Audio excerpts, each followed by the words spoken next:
r/NoSleep. Posted by u/VWiredNo24.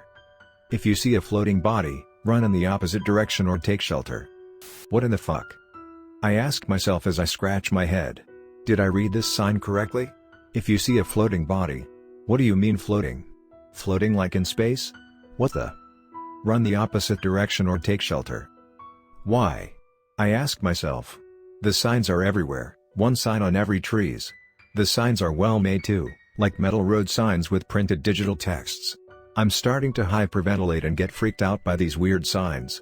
It's 5 p.m., almost night, and I'm still lost. I was driving on a distant province to visit a long relative and got lost. I drove for 4 hours, away from civilization. I entered a couple of long dark tunnels. I took turns on roads with dense trees at the side, some concrete and some dirt road, only to realize that I've been reading my map wrong this whole time. I got lost and attempted to backtrack, only to stop at a weird part of the woods with a bunch of weird red metal signs with a weird white text. Breathe in, breathe out. Breathe in, breathe out. I attempted to calm myself as I look at the sign. The sky is turning blue and the night is coming, but it's been an hour of driving alongside trees since I last passed by a fellow car. I fear that I might have to spend the night driving the road at dense trees. Alone. Another weird note that I notice is that the signs only exist on one side of the road. They weren't placed on any trees at the other side, only at this side. The trees plastered with signs continued up on a hill. My curious mind followed the hill. I climbed the peak whilst passing by multiple trees with the sign pinned on them. Now at the peak of the hill, my tensed heart was calmed by a beautiful sight. It was a small town below with a bunch of people beneath. The town seems to be lively and active, full of life and activities. People drinking on bars, children playing on a playground, and people chatting all over outside.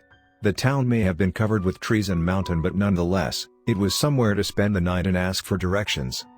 Fucking finally, civilization, I yelled. My eyes followed the road that will lead me towards the town. It was only a few more minutes of drive. I just need to enter the Green Rock Tunnel and I'll reach them soon. I got so lost that I didn't even notice that I went up a mountain, and now I'm overlooking a beautiful town from above.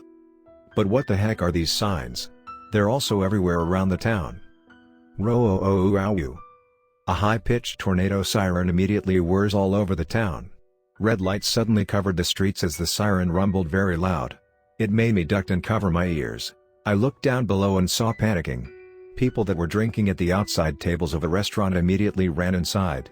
The children playing at the playground ran for the sewers along with some adults, taking cover at the nearest possible area. I saw everybody make haste to take shelter. Taking cover on houses that weren't theirs or places that they shouldn't be. What the fuck was that? Is there a tornado? The town emptied its streets in a mere minute. Items all over the ground, drinks and food being left at the table, windows and doors being closed, and curtains all shut. It was a horrifying sight to be viewed from above. The piece that I saw below were immediately turned in a desperate run for cover. I hugged a tree and ducked beneath it in fear of whatever it is that they ran off from. I scanned the area and saw no tornadoes. But instead I noticed something very weird. What the fuck was that? I saw a tree at the town. It was getting pulled off of the concrete pavement, its roots coming along with it, getting pulled upwards towards the air. What in the? Then I saw bodies, at least tens of them. I saw people from different areas, some from the forest, some from the road, and some from the town. They emerge and become noticeable as they float upwards like a balloon, slowly ascending to the air. I saw some animals too, tens of them as well, floating upwards. It was a weird sight to see. Floating people, animals, and trees as if gravity stopped working for these beings. The sight immediately changed from weird to very violent all of a sudden. I noticed that the trunk and the branches of the trees are getting twisted and turned violently, as if some force is bending them, breaking them, and curving them as they levitate. The bodies of the animals and people then started twisting and bending violently in ways they shouldn't. Limbs being distorted, joints being twisted, waists being bent the wrong way backwards, and some heads being turned like a bottle cap. I hear them scream in pain and agony as their bones get contorted the wrong ways. The screams and cracking of bones goes along with the siren, making a choir of horrifying music. It was my cue to run. I ran down the hill towards my car. I panicked to get my keys and drove as fast as I could.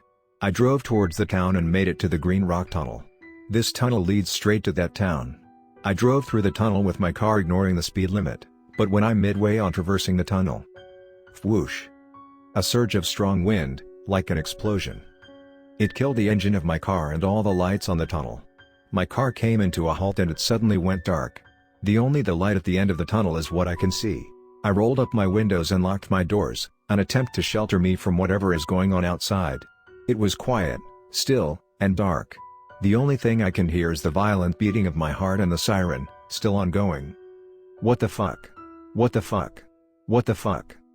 I tried breathing slowly, not just to calm my heart but to attempt and conceal myself. Conceal? From what? I feel like I should do so, that I should breathe as little as possible. I don't know why, but my instinct tells me to. Rain. It started raining outside. I squinted my eyes at the end of the tunnel and saw the rain. It was red. The blue light at the end of the tunnel were showing me red droplets of rain along with some splinter of wood showering the road at the other end. Chills ran down my spine and my body felt extremely cold, not because of the weird rain out of nowhere, but because of what I sensed. I sensed something behind the car, behind the tunnel. I stopped breathing in an attempt to conceal myself. I peeked at my side mirror to see what's behind the tunnel, to take a peek on what presence I felt. There I saw red eyes glowing from the distance. They are at the tunnel and is slowly approaching my direction. My blood ran cold with terror and I covered my face with my hands. I didn't wish to see what was coming and I'm too afraid to breathe. I wanted to hide. I sneaked some small inhale and exhale from here and there, but I tried breathing as little as possible. I was frozen in fear. The quiet was interrupted when all of a sudden, my car immediately started again and the engine growls loud. It made me scream and jump from my seat. I opened my eyes and looked around. I see the tunnel lighted back on again, my car also running again. I peek at the mirrors and saw nothing. Is it over? I drove slowly until I reached the outside of the tunnel. The rain had stopped but I saw that the road is wet with thick red blood and full of wooden splinters. I drove to the town and saw the people coming out of their covers. Children crying and people panicking. I drove slowly along the road until someone wove their hands in front of my car in an attempt to stop me. He screamed to me and said, "Hey! Hey! You there at the car? Who the fuck are you? You weren't from here? Did you just drove by recently?" He screamed. I stopped my car and talked from the car window. "Yes. I came from the tunnel. What the fuck just happened? Where the fuck am I?" "Really? You just came by? Did you saw it happen?" He replied with panting voice. Yes. Yes, I saw whatever the fuck just happened. I also saw whatever the fuck those are in the tunnels. I replied. "They're at the fucking tunnels? Sound the fucking alarm. Everyone back at their houses." Next story of this video. Posted by u/punctual error. Rules for living in a cabin. To whichever unfortunate lad who's currently reading this, I'd first like to start with an apology. You were never supposed to end up here. By the time you're reading this, I'm most likely already dead. In this journal is a list of rules to follow if you want to prolong your survival. If you look around, you should be in a cabin in the woods, and outside should be a snowy winter landscape. If one or both of these are not true, I'm not sure if these rules will provide any help. General rules. Rule 1, keep warm. This should go without saying, but you want to keep warm. There's a nice cozy fireplace and some blankets, so try to keep the fire running. If you don't know how to get a fire started traditionally, there's a lighter under the bed. Rule 2, don't starve. Should also go without saying, but don't starve to death. Nothing except some forms of flowers and trees grow here, so you're gonna have to live off of hunting. If you're a vegan or don't know how to hunt, I'm sorry but you're out of luck. There should be a dagger and a bow near the lighter. Rule 3, ignore the crying. Time to time, you might hear crying outside of your cabin or while you're out hunting. Don't make any sudden movements or noises. Do not try to investigate the source of the noise. Leave the premises as quietly and quickly as you can. Rule 4, your cabin is your safe house. Nothing is allowed to enter unless you allow it to, so be very careful of what you allow into your house. Keeping the door open, even unintentionally, is considered allowing someone to enter your home. Rule 5, make sure to maintain your cabin. Make sure to fix any holes or leaks in the cabin, if possible. You don't want to be too cold, and if the hole gets big enough, it could be considered an entrance and trigger Rule 4. Rule 6, the toilet is the bucket near the side of the bed. I know, gross. Once you're done with your business, sure to dump it far away. Nothing will happen if you don't, but it's gross to dump it near the cabin. Rule 7, don't trust the other survivors. There are others out there, but the chances of you ever finding someone is low. If they're insistent on getting inside of your cabin for any reason at all, ignore them. Don't be a hero. If outside, do not let them follow you home. Kill them if necessary. Rule 8, watch out for blizzards. Aside from freezing to death, there's one more reason to avoid blizzards. They take you into the second layer of this area, and you do not want to be there. There are a few ways to predict a blizzard. Rule 8A, Snow Wraiths. Snow wraiths tend to take the form of extremely beautiful women, but can also take the form of a close loved one. They lead people into blizzards, and are often sign of something more sinister in the vicinity. Do not listen to them, and you should be fine. Rule 8B, it never stops snowing. If at any point it stops snowing, a blizzard will appear within 5 minutes. This will always be the case with the exception of running into a snow wraith. They don't want you to know you're walking into a blizzard. Head inside the cabin or any other shelter immediately. Rule 8C, blizzards are localized. If an area seems to be snowing heavier than in another area without the snow stopping, it means a blizzard is already in progress.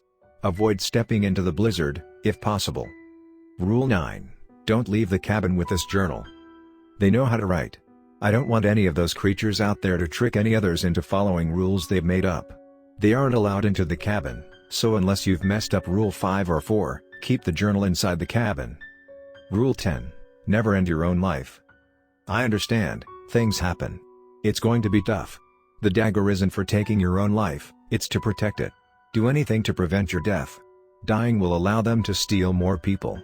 So if you are found, I implore you to fight back with all the power you have in your body. As long as you're alive, you have a chance of making it out of here.